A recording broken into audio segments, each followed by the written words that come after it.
یہاں سے اب آخری گروپ شروع ہو رہا ہے. آخری منزل تو سورہ قاف سے شروع ہوئی تھی. چھٹا گروپ مکی اور مدنی صورتوں کا یہاں ختم ہو گیا. 7 صورتیں حسین ترین صورتیں قرآن کی. وہ پہلی 7 صورتیں تھیں: سورہ قاف، سورہ ذاریات، سورہ طور، سورہ نجم، سورہ قمر، سورہ رحمان، عروس القرآن، پھر سورہ واقعہ. پھر یہ 10 صورتیں آ گئیں: سورہ حدید، سورہ مجادلہ، سورہ حشر، سورہ ممتحنہ، سورہ صف، سورہ جمعہ، سورہ منافقون، سورہ تغابن، سورہ طلاق، سورہ تحریم. اب پھر یہ مکی قرآن مجید یہ آخری گروپ ہے. اس میں بھی پہلی 6 صورتیں جو ہیں وہ 3 کے سب گروپس کی شکل میں ہیں. سورہ ملک بڑی، جیسے سورہ قاف وہاں تھی اسی مقام پر یہاں سورہ ملک ہے. بہت جامع اس کی تاثیر، اور یہ بہت حضور کو عزیز تھی. آپ کی یہ معمولات میں سے تھا، رات کو سوتے ہوئے آپ سورہ ملک پڑھا کرتے تھے اور اس کی آپ نے تلقین کی. بسم اللہ الرحمن الرحیم. تبارک الذی بیدہ الملک وہو علی کل شیء قدیر. بڑی بابرکت ہے وہ ہستی جس کے ہاتھ میں ہے بادشاہی، راج اس کا ہے. یہ ہے دین کا سیاسی پہلو. پوری کائنات پر اس کا راج چل رہا ہے. دنیا میں بغاوت ہے. کیوں ہے؟ وہ اپنے ایمان کے دعوے داروں کا امتحان لینا چاہتا بس.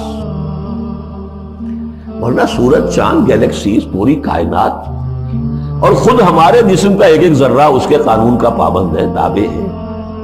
ہمارا جسم ہمارے اختیار میں کہاں ہے؟ میں تنگ آ جاتا ہوں، 2 دن ہوتے ہیں یہاں سے تو طبیعت خراب ہو جاتی ہے، جب تک کہ میں وقت لگتا ہے کینچی لے کر بیٹھتا ہوں. اگر میں چاہوں کہ یہاں بال نہ آئے، میرا جسم ہے، میرا تو اختیار نہیں، تو آئیں گے. تو ہمارا جسم بھی جہاں تک اس کی فزیولوجی کا تعلق ہے، اس کی اناٹومی کا تعلق ہے، یہ سارا اللہ کے قانون کے تابع، میرے تابع تو نہیں. میں چاہوں میرا دل ذرا رک جائے، جب چاہوں میں اس کو سٹارٹ کر دوں، یہ تو نہیں ہوگا. جب بند ہوگا بند ہو جائے گا، میرے اختیار میں نہیں. لیکن یہ کہ جو ہماری اختیاری زندگی ہے اس میں ہم نے طے کر لیا ہے کہ اللہ کی نہیں مانیں گے، اپنی مانیں گے، اپنی مانیں گے، اپنی بیویوں کی مانیں گے، اور جو بھی نظام ہے اس کے ساتھ وفاداری کریں گے، چاکری کریں گے، ان کی ملازمت کریں گے، ان کے رتھوں کے اندر ہم بیل بن کر جوتیں گے تاکہ ہمیں عیش ملے، دنیا کے اندر ہمارے لیے مقامات ہوں، ہماری عیش ہو. صلی اللہ خیر صلی اللہ. تو یہ ہے اصل میں امتحان. ورنہ بادشاہی یہاں اب بھی اسی کی ہے. یہ صرف ہلدی کی گانٹھ ہے جسے لے کر ہم پنساری بن کر بیٹھ گئے. میری مرضی، میرا خیال، میرا نظریہ یہ ہے. اور ہمارے نزدیک جو ہے طریقتکم المثلی، ہمارے جو کلچر ہے، مثالی نظام جو ہم نے بنایا ہے، ہمیں اس کی حفاظت کرنی ہے. تبارک الذی بیدہ الملک وہو علی کل شیء قدیر. وہ ہر چیز پر قادر ہے. الذی خلق الموت والحیات لیبلوکم ایکم احسن عملا. اب دیکھیے ہم نے حیات انسانی کا جو اب تک سمجھا ہے، جس کو کہ عمر نے، جو کہ بہت بڑا شاعر ہے، اس نے اپنی بیوی سے خطاب کر کے کہا ہے: حیات ثم موت ثم بعث حدیث و خرافات یا ام عمری. یہ کیا ہے؟ زندگی پھر موت پھر زندگی، یہ کیا؟ یہ سب حدیث و خرافات، معاذ اللہ. ہم نے بھی دیکھا پہلے کنتم امواتا فاحیاکم ثم یمیتکم ثم یحییکم ثم الیہ ترجعون. یہ وقفے کیوں ڈالے گئے؟ یہ موت کا وقفہ کیوں ڈال کر زندگی کا ایک حصہ نکال دیا علیحدہ؟ 30 40 50 60 سال یہ دنیا کی زندگی، پھر موت کا وقفہ. موت ایک زندگی کا وقفہ ہے، یعنی آگے بڑھیں گے دم لے کر. کیوں؟ اس کی حکمت بتائی جو ہم پڑھائیں سورہ واقعہ میں. قدرنا بینکم الموت، تمہاری ہی زندگی کا تسلسل ہے جس میں ہم نے ایک وقفہ موت کا ڈال دیا ہے. حیات لیبلوکم ایکم احسن عملا. یہ جو چنک علیحدہ کیا ہے یہ اس لیے کہ تمہاری آزمائش ہو، امتحان ہو، تمہیں جانچا جائے. وہ 3 گھنٹے کا امتحان ہوتا تھا جو دیتے تھے تم کبھی اسکولوں میں، اب یہ 30 برس کا سمجھ. اور واقعی 30 برس ہی ہوتے ہیں آدمی کے پاس. پہلی زندگی کے 20-25 برس ایسے گزر گئے، شعور ہی ابھی نہیں ہے. اور پھر ایک خاص عمر کے بعد جو ہے اعضاء ڈھیلے پڑ گئے، اور پھر یہ کہ لا یعلم من بعد علم شیئا. 30 نہیں ہوں گے 40 مل جائیں گے آدمی کو. کام تو یہی ہوتا اس کی زندگی. یہ اس لیے ہے لیبلوکم ایکم احسن عملا، تاکہ تمہیں جانچے پرکھے دیکھے تم میں سے کون ہے اچھے عمل کرنے والا. اب دیکھیے علامہ اقبال کی جو نظم ہے زندگی کے موضوع پر، واقعہ یہ ہے کہ بہت چوٹی کی چیز ہے، بہت عمدہ چیز. تو اسے پیمانہ امروز فردہ سے نہ ناپ، جاویداں پہم دواں ہردم جواں ہے قلزم ہستی سے تو ابھرا ہے مانند حباب. جیسے سمندر میں ایک بلبلا سا ہوتا ہے، کتنی زندگی ہوتی ہے بلبلے کی. قلزم ہستی سے تو ابھرا ہے مانند حباب، اس زیاں خانے میں تیرا امتحان ہے. خلق الموت والحیات لیبلوکم ایکم احسن عملا. ہے کبھی جان اور کبھی تسلیم جان ہے زندگی. کبھی زندگی جان سے مترادف ہے، عبارت ہے، کبھی جان دینا اصل زندگی ہے. وَلَا تَقُولُوا لِمَنْ يُقْتَلُ فِي سَبِيلِ اللَّهِ أَمْوَاتٌ بَلْ أَحْيَاءٌ وَلَٰكِنْ لَا تَشْعُرُونَ. ہے کبھی جان اور کبھی تسلیم جان ہے زندگی. اصل زندگی جو ہے وہ جان دے دینے سے حاصل ہو. الذی خلق سبع سماوات طباقا، وہ اللہ جس نے بنائے 7 آسمان ایک دوسرے کے اوپر. آیات متشابہات میں سے ما تری فی خلق الرحمن من تفاوت، تم نہیں دیکھ پاؤ گے اللہ کی تخلیق میں کہیں کوئی فرق نہیں. اتنا محکم نظام، اتنا محکم نظام. کیا کسی سائنسدان نے آج تک یہ بھی کہا کہ تخلیق میں یہاں نقص ہے؟ کسی نے کہا؟ زوالوجی کی فیلڈ میں یا باٹنی کی فیلڈ میں یا کسی اور فیلڈ میں، جیولوجی کی فیلڈ میں، ایسٹرونومی کی، کسی نے کہا؟ ما تری فی خلق الرحمن من تفاوت فارجع البصر هل تری من فطور. پھر ذرا دوبارہ لوٹا لو اپنی نگاہ، دیکھ لو، ہر میدان میں دیکھ لو، کہیں تمہیں کوئی رکھنا نظر آتا ہے؟ اگر یہ تخلیق کامل ہے تو کامل حقیقت میں کون ہے؟ اس کا خالق، اس کا باری، اس کا مصور. بس یہ نظر نہیں آتا. سائنسدان سب کچھ دیکھ رہے ہیں، ڈھونڈنے والا ستاروں کی گزرگاہوں کا اپنے افکار کی دنیا میں سفر کر نہ سکتا. بڑے بڑے صاحب بصیرت و بڑے بڑے عقل مند اپنی ناک پتلے کے پتھر سے ٹھوکر کھاتے ہیں. دیکھ رہے ہیں ٹیلیسکوپ سے ٹھوکر کھا رہے ہیں وہاں جو سامنے پتھر پڑا ہوا ہے.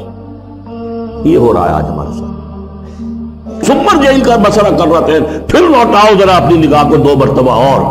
ینقلب الیک البصر خاسئا وہو حسیر. تمہاری نگاہ تھک ہار کر لوٹ آئے گی، تمہیں ہماری تخلیق میں کہیں کوئی رکھنا، کوئی دراڑ نظر نہیں آئے. وَلَقَدْ زَيَّنَّا السَّمَاءَ الدُّنْيَا بِمَصَابِيحَ وَجَعَلْنَاهَا رُجُومًا لِلشَّيَاطِينَ وَأَعْتَدْنَا لَهُمْ عَذَابَ السَّعِيرِ.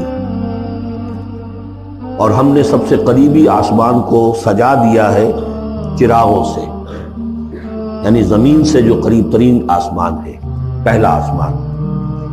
اور ان چراغوں کو ہم نے بنا دیا ہے رجومًا للشیاطین. شیاطین جن جو ہیں وہ جو کوشش کرتے ہیں اس سے باہر نکل کر، اور وہ چاہتے ہیں کہ کچھ خبریں جو ہیں وہ فرشتوں سے چرا کر لے آئیں، تو ان کو کھدیڑنے کے لیے، ان کو اوپر سنگ باری کے لیے ہم نے یہ میزائلز رکھے ہوئے. وَأَعْتَدْنَا لَهُمْ عَذَابَ السَّعِيرِ، اور ان کے لیے ہم نے تیار کر رکھا ہے جلا دینے والا عذاب. وَلِلَّذِينَ كَفَرُوا بِرَبِّهِمْ، اور جو لوگ اللہ کا، اپنے رب کا کفر کریں، چاہے وہ انسان ہو چاہے جنات ہو، ان کے لیے ہے عذاب جہنم، جہنم کا عذاب. وَبِئْسَ الْمَصِيرُ، اور وہ بہت ہی برا ٹھکانہ ہے. اذا القوا فیہا سمعوا لہا شہیقا وہی تفور، جب وہ اس میں جھونکے جائیں گے تو سنیں گے کہ وہ دھاڑ رہی ہوگی، اچھل کود رہی ہوگی، اس کا جوش و خروش ہوگا. جو سورہ قاف میں ہم نے پڑھا تھا کہ ہم اس سے پوچھیں گے حل امتلأت وتقول حل من مزید، وہ اور چاہے گی. جیسے کوئی بھوکا بھیڑیا ہو یا بھوکا شیر ہو اور اس کے آگے کوئی شکار ڈالا جائے تو جس طریقے سے وہ اس پر غرا کر آئے گا، تکاد تمیز من الغیظ، قریب ہوگا کہ وہ اپنے غصے سے پھٹ جائے. کلما القی فیہا فوج، جب کبھی بھی اس میں ایک فوج ڈالی جائے گی، یعنی یہ کہ ایک قوم کے بعد دوسری، دوسری کے بعد تیسری، وہ تو ہو رہا ہے. وہم یوزعون، ان کے درجہ بندی کی جائے گی، قوموں کا علیحدہ علیحدہ حساب ہوگا. سألہم خزنتہا، تو جو جہنم کے داروغہ ہیں وہ ان سے کہیں گے الم یاتکم نذیر، کیا آپ کے پاس کوئی خبردار کرنے والے نہیں آیا؟ قالوا بلا، وہ کہیں گے آیا تھا، کیوں نہیں؟ قد جاءنا نذیر، ہمارے پاس خبردار کرنے والا آیا. فکذبنا، ہم نے انہیں جھٹلا دیا تھا. وقلنا ما نزل اللہ من شیء، اور ہم نے کہا کوئی شے نہیں اتاری اللہ نے، یہ تم خام خواہ کہہ رہے ہو کہ تم پر کوئی قرآن اترا ہے یا تورات اتری ہے. ان انتم الا فی ضلال کبیر، ہم نے اس سے بھی بڑھ کر کہا کہ تم تو خود کسی گمراہی میں ہو، کھلی گمراہی میں مبتلا ہو گئے ہو، تمہیں کوئی آسیب آ گیا ہے یا کچھ اور ہو گیا. وقالوا لو كنا نسمع او نعقل، اور انہوں نے کہا یا وہ کہیں گے کہ اگر ہم سنتے اور سوچتے، غور کرتے، عقل سے کام لیتے، ما کنا فی اصحاب السعیر، تو ہم نہ ہوتے اس جہنم والوں میں سے۔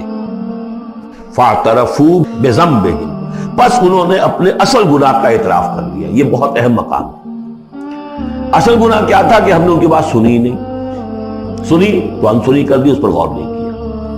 اس لیے کہ ہم یہ آج پڑھ چکے ہیں، ان السمع والبصر والفؤاد کل اولئک کان عنہ مسئولا۔ اللہ نے تمہیں یہ فیکلٹیز دی ہیں تو اس لیے کہ استعمال کرو۔ ہم نے بند کر کے رکھ چھوڑی ہے۔ ہماری ریت ہے، ہماری آباء و اجداد کی رسمیں ہیں، ہماری برادری کے یہ رواج ہیں، ہم اتنے عرصے سے ایک جماعت میں ہیں، اس جماعت کا یہ چلن ہے، جو بھی ہے، اس فرقے میں ہے، اس فرقے کا یہ معاملہ ہے۔ یہ ساری چیزیں جو ہے کہ نہ سوچنا، نہ غور کرنا، نہ سننا۔ فاعترفوا بذنبہم، اصل گناہ یہ ہے ان کا۔ فسحقا لاصحاب السعیر، تو اب دفع ہو جائیں یہ، دھکارے جائیں یہ لوگ کہ جو جہنمی ہیں۔ اس کے برعکس ان الذین یخشون ربہم بالغیب، وہ لوگ کہ جو اپنے رب سے ڈرتے رہے غیب میں، لہم مغفرۃ واجر کبیر، ان کے لیے مغفرت بھی ہے اور بہت بڑا اجر بھی ہے۔ واسروا قولکم او اجہروا بہ، اور دیکھو چاہے تم اپنے قول کو چھپا کر بیان کرو یا بلند آوازی سے بیان کرو۔ انہ علیم بذات الصدور، وہ تو اس سے بھی واقف ہے جو تمہارے سینوں کے اندر مضمر ہے اور پنہاں ہے۔ الا یعلم من خلق، بڑی اہم آیت ہے یہ وہ حصے ہیں قرآن کے یہ کہ جن کو اس طریقے سے ازبر ہونا چاہیے اگر بات کرنا چاہتے ہیں، آپ دین کی خدمت کرنا چاہتے۔ کیا وہی نہ جانے گا جس نے پیدا کیا؟ ایک ایسی بات ہے کہ جس کا کوئی انکار کر ہی نہیں سکتا۔ گھڑی بنانے والے کو تو معلوم ہے میں نے اس میں کیا کیا پردے رکھے ہوئے، مجھے نہیں معلوم، میں اس کا استعمال تو کر رہا ہوں، مجھے بتا دیا یہ بٹن دبا دیں یہ آن ہو جائے گا، لیکن یہ کہ جس نے بنایا ہے کیا اس سے چھپی ہوئی کوئی چیز ہے؟ الا یعلم من خلق وهو اللطیف الخبیر، اور وہ تو بہت باریک بین ہے، ہر شے کی خبر رکھتا ہے۔ هو الذی جعل لکم الارض ذلولا، اسی نے تمہارے لیے زمین کو بنا دیا ہے پست، تابع حکم، تمہارے قدموں میں بچھی ہوئی ہے غریب، جتنا چاہتے ہو اس کو تو رونتے ہو، پامال کرتے ہو۔ فمشوا فی مناکبہا، چلو پھرو اس کے کندھوں کے مابین، گویا کہ یہ بھی کوئی بہت بڑا ہاتھی ہو، اس کے کندھوں کے مابین اتنی جگہ ہے، چل پھر رہے ہیں۔ جیسے چیونٹی کسی ہاتھی کے کندھوں کے درمیان چل رہی ہو تو وہ تو سمجھتی ہوگی کہ فٹ بال کا میچ کھیلنے کی جگہ مجھے مل گئی ہے۔ تو یہی حال ہمارا ہے، ہم جسے بہت وسیع سمجھتے ہیں کیا وہ کچھ بھی نہیں۔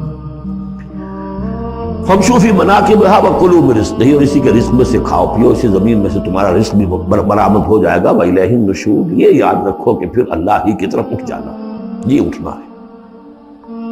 آمنتم من فی السماء ان یخسف بکم الارض فاذا ہی تمور، کیا تمہیں کوئی خوف نہیں رہا، بالکل تم نچنت ہو گئے ہو اس آسمان والے سے جو آسمان میں ہے کہ وہ کہیں تمہیں زمین میں خسف نہ کر دے، دھسا نہ دے، فاذا ہی تمور، جبکہ وہ لرزے، زلزلہ آئے، شق ہو جائے اور تم چلے جاؤ۔ ام امنتم من فی السماء ان یرسل علیکم حاصبا، کیا تمہیں کوئی ڈر نہیں رہا کہ اللہ تعالیٰ جو ہے وہ آسمان والا تم پر بھیج دے کوئی ایسا جھکڑ تیز آندھی جس میں پتھر چلے آ رہے جو بلٹس کا کام کرے اور میزائلز کا کام کرے۔ فَسَتَعْلَمُونَ كَيْفَ النَّذِيرُ، پھر تمہیں معلوم ہو جائے گا کہ میرا خبردار کرنا کیسا تھا، کیا اس کا نتیجہ تھا۔ وَلَقَدْ كَذَّبَ الَّذِينَ مِن قَبْلِهِمْ، اور یقیناً جو ان سے پہلے تھے انہوں نے بھی جھٹلایا تھا۔ فَكَيْفَ كَانَ نَكِيرٌ، تو کیسا ہوا میرا ان کو پکڑنا اور میرا عذاب۔ اولم یروا الی الطیر فوقہم، کیا یہ دیکھتے نہیں پرندوں کو جو ان کے اوپر ہے، صافات و یقبضن، کبھی انہوں نے اپنے پر پھیلائے ہوتے ہیں کبھی ان کو سکیڑ لیتے ہیں۔ ما یمسکہن الا الرحمن، نہیں روکے ہوئے انہیں اس فضا کے اندر مگر رحمان۔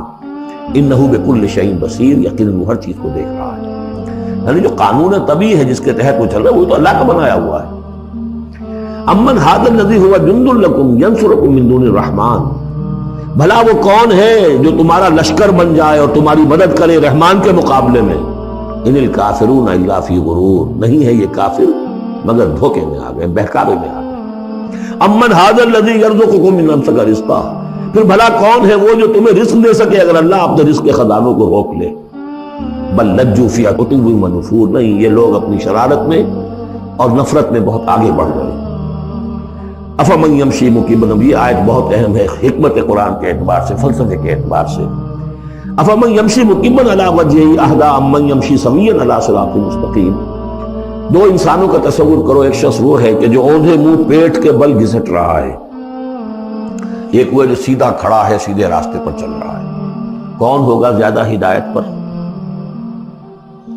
اس میں نقشہ پھینک دیا گیا ہے، جو لوگ حیوانی سطح پر زندگی بسر کر رہے ہیں، صرف انسٹنکٹس کی وجہ سے زندہ ہیں، پیٹ معاشی جدوجہد اسی کے لیے زندہ ہے، گھسٹ رہے اسی میں، اور اس اوندھے پڑے وہ انسان کے معنی نہیں جنہیں آگے اگر کچھ پتہ نہیں آگے کہاں جانا ہے، وہ تو ان کے انسٹنکٹس انہیں چلا رہے ہیں، بالکل اینیمل لیول کے اوپر زندگی گزار رہے ہیں، اوندھے منہ، انہیں کیا نظر آئے گا راستہ کون سا ہے، کدھر جانا ہے؟ ایک شخص کھڑا ہے سیدھا، اپنی منزل اس نے معین کر لی ہے۔ یہ بالکل وہی فلسفہ ہے جو سورہ حج میں آ چکا ہے۔ انسان حقیقت میں وہی انسان ہے جس نے اپنا کوئی آدرش، کوئی نصب العین، کوئی مقصد، کوئی آئیڈیل زندگی میں بغیر کسی نصب العین کی زندگی گزار رہا ہے۔ ہی از این اینیمل، اولئک کالانعام بل ھم اضل۔ حیوانات جو ہیں یہ چوپائے، ان کی زندگی کا کوئی مقصد نہیں ہے، وہ تو اللہ نے ہمارے کام کے لیے پیدا کر دی۔ آپ انہوں کاٹوں گوشت کھائیں اور ان کی چمڑوں سے جوتیاں بنائیں اور جی رہے ہیں وہ خالص انسٹنکٹس کے اوپر، ان کی جبلتیں ہیں، صرف جبلت کے تحت ہیں۔ انسان صرف حیوان نہیں ہے، اس میں کچھ اور ہے، اور اس کے لیے کوئی آئیڈیل نہیں۔ ضعف الطالب والمطلوب، جتنا اونچا آئیڈیل ہوگا اتنا ہی اونچا انسان جائے گا، لیکن جس کا کوئی سرے سے آئیڈیل نہیں وہ نرا حیوان۔ آخر چوپائے بھی تو اسی طرح چلتے ہیں نا۔ افمن یمشی مکبا علی وجہہ اہدی امن یمشی سویا علی صراط مستقیم، سیدھا راستہ اور اس کی منزل معین ہے، مجھے ادھر جانا ہے۔ دنیا میں ہماری منزل اقامت دین، حقیقت میں زندگی کی منزل آخرت، رضائے الہی کا حصول۔ قل هو الذی انشأکم وجعل لکم السمع والابصار والافئدہ، کہہ دیجئے وہی ہے جس نے تمہیں انشاء، اٹھانا، تمہیں بنایا، بڑھایا، وجعل لکم السمع والابصار والافئدہ، تمہیں کان دیے، آنکھیں دی اور دل دیے یا عقل دی۔ عام طور پر قرآن میں سمع پہلے کیوں آتا ہے اور بصار بعد میں کیوں آتا ہے؟ انسانی علم کا جب آپ جائزہ لیں گے تو اس میں پہلا حصہ ہوتا ہے جو پہلی نسلوں نے علم حاصل کیا ہوا ہے، اس کو آپ اخذ کرتے ہیں اپنی سماعت سے۔ آپ سنتے ہیں، کلاس میں لیکچر ہو رہا ہے، پروفیسر لیکچر دے رہا ہے، جو کچھ ہوا ہے پہلے وہ آپ نے پچھلی نسلوں کا جو بھی ذخیرہ معلومات ہے وہ جمع کیا، اب آپ نے آبزرو کیا، کچھ اور معلومات حاصل کی، کچھ نئی حقیقتیں آپ پر منتشر ہوئیں، اور پھر آپ نے اس کو جوڑا، ایک قدم آگے گئے۔ ان السمع والبصر والفؤاد کل اولئک کان عنہ مسئولا قلیلا ما تشکرون، بہت کم ہی شکر ہے جو تم کرتے ہو۔ قل هو الذی ذرأکم فی الارض والیہ تحشرون، کہہ دیجئے اسی نے تمہیں پھیلا دیا ہے زمین میں اور اسی کی طرف تم اکٹھے کر دیے جاؤ گے، جمع کر دیے جاؤ گے۔